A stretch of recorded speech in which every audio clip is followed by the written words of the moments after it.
গণভোটের রায় বাস্তবায়ন না হওয়ার কারণে স্বাধীন ভোট দিতে পারছেন, আর্টিকেল 70 রয়ে গেল। এটা যদি সংস্কার হতো, কর্নেল ওলি সাহেব নিশ্চিতভাবে বিজয়ী হতেন।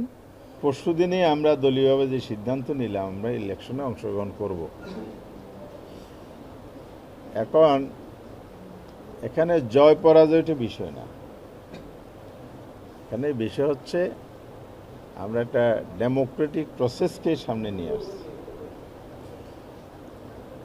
আমাদের আর্টিকেলে, কনস্টিটিউশন আর্টিকেল 59, সেখানে যেটা বলা আছে,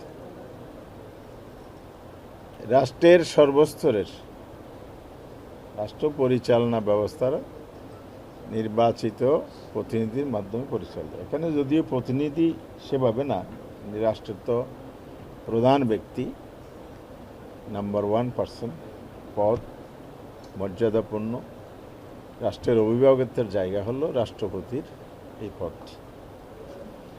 এখানেও যদি বিনা প্রতিদ্বন্দ্বিতা হয়ে যায়, তাহলে আমরা গণতন্ত্র চর্চা যেটা বলি এটা হচ্ছে। এই জন্য আমরা গণতান্ত্রিক ধারাটাকে ফিরিয়ে আনতে চাই, সুস্থ ধারায় রাজনীতিকে নিয়ে যেতে চাই, দেশকে পরিচালনা করার জন্য আমরা উদ্যোগ গ্রহণ করেছি। 91-এ একটা সম্ভাবনার জায়গা থেকে প্রতিদ্বন্দ্বিতা হয়েছিল। এবার হয়তো বলতে পারেন যে সেই সম্ভাবনাটা তো নাই। অর্থাৎ 91-এ ভোটার সংখ্যার যে ক্যালকুলেশন, সেখানে বিএনপি ছিল, টোটাল মেজরিটি ছিল না। আমরা সমর্থন দিয়ে বিএনপিকে সেবার সরকার গঠনের সুযোগ দিয়েছিলাম। জামায়াত ইসলামের 18টি আসন, জাতীয় পার্টি ছিল 35টা আসন, আদার্স সব মিলিয়ে দেখা যাচ্ছে যে সে সময় যদি বিএনপির প্রার্থীর বিরুদ্ধে সবাই মিলে যদি একটা অবস্থান নিত, একথা নিশ্চিত ছিল যে সেইবার বিএনপির প্রার্থী পরাজিত হতো। তাহলে সেই একটা সম্ভাবনা থেকে কিন্তু 91 একটা প্রতিদ্বন্দ্বিতার জায়গা তৈরি হয়েছিল। আপনার প্রশ্নটা বেলি, এবার তো সেই সম্ভাবনা নাই, তাহলে কেন? কেনের জবাবটা হচ্ছে, এখানেও বিএনপির রাষ্ট্রের সাথে, জনগণের সাথে যে দ্বিচারিতা তো করেছে, আমরা সেটা জাতির সামনে আনতে চাই। আমরা একটা জুলাই সনদ করেছি সবাই মিলে, সেটার উপর একটা আদেশ হয়েছে, সে আদেশের উপর গণভোট হয়েছে। সে গণভোটের রায়টা, জনগণের রায়টা বিএনপি বাস্তবায়ন করে নাই।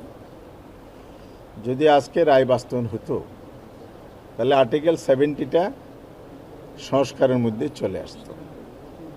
এখন স্বাধীনভাবে ভোট দিতে পারবে না সংসদ সদস্যরা, যারা ভোটার। তাহলে একদিকে তাকে আপনি ভোটাধিকার দিয়েছেন, আবার তার অধিকারের উপর আপনি হস্তক্ষেপ বা নিয়ন্ত্রণ আরোপ করে গেছেন। আপনি বলছেন যে পুকুরের নামে সাঁতরাও, কিন্তু হাত পা বাঁধা। আমরা এই জায়গা থেকেই জাতিকে মুক্ত করতে চেয়েছি, সংসদ সদস্যদেরকে স্বাধীনতা, ভোটাধিকার যে নিয়ন্ত্রিত, সেই জায়গাটাকে মুক্ত করতে চেয়েছি। সবাই মিলে আমরা একমত হয়েছি। আজকে যদি গণভোটটা, রায়টা যদি বাস্তবায়ন হতো, আজকে এই নির্বাচনে সঠিক গণতন্ত্রের প্রতিফলনটা ঘটত। এ রাষ্ট্রের যে ধাপে ধাপে যে বাধা, মানুষের অধিকার যে বাধাপ্রাপ্ত হচ্ছে, এটাকে আমরা উঠিয়ে দিতে চাই। এই জন্য আমরা সংস্কারের কথা বলেছি, বারবার বলে যাচ্ছি, পার্লামেন্টেও বলেছি, পার্লামেন্টের বাইরে আমরা আন্দোলন কর্মসূচির মাধ্যমে আমরা এটা সরকারকে বারবার দৃষ্টি আকর্ষণ করছি। কিন্তু কেন সরকার সেদিকে যাচ্ছে না? অনেকগুলো কারণ, এটা 1-2 ঘন্টা লাগবে কারণগুলো বিশ্লেষণ করলে। আমি শেষ করি। অনেকগুলো কারণের মধ্যে অন্যতম প্রধান কারণের মধ্যে এটাও একটা, যে আজকে বোঝা গেল এখানে এমপি সাহেবরা, মানে সংসদ সদস্যগণ স্বাধীনভাবে ভোট দিতে পারছেন না। যদি ভোট দিতে পারতেন, আমরা যাকে প্রার্থী দিয়েছি, একজন বর্ষিয়ান নেতা, খেতাবপ্রাপ্ত মুক্তিযোদ্ধা রণাঙ্গনের, উনি সাবসেক্টর কমান্ডার ছিলেন।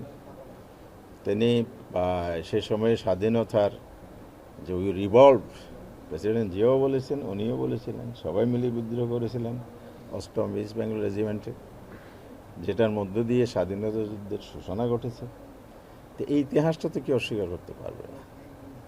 এরকম একটা মানুষ আবার চাকরি 9 বছর বাকি থাকতে তিনি রাষ্ট্রের প্রয়োজনে রাজনীতিতে আসলেন। চারবার মন্ত্রণালয়ের দায়িত্ব পালন করেছেন, 6বারের এমপি ছিলেন, পরিচ্ছন্ন রাজনীতিবিদ হিসেবে সবাই জানে, একজন পিএইচডি হোল্ডার, দক্ষ অফিসার, বর্ষিয়ান রাজনীতিবিদ, অত্যন্ত গ্রহণযোগ্য একজন মানুষ, যাকে নিয়ে কোনো বিতর্ক নেই। এমন একজন প্রার্থী জাতি আশা করেছে, জাতির পক্ষ থেকে জনগণের পক্ষ প্রতিনিধিরাও একটা যোগ্য প্রার্থী এখানে পেত। তার প্যারালার কোনো প্রার্থী তার প্রতিদ্বন্দ্বিতা আসবে এটা আমরা মনে করি না, জনগণও মনে করে না।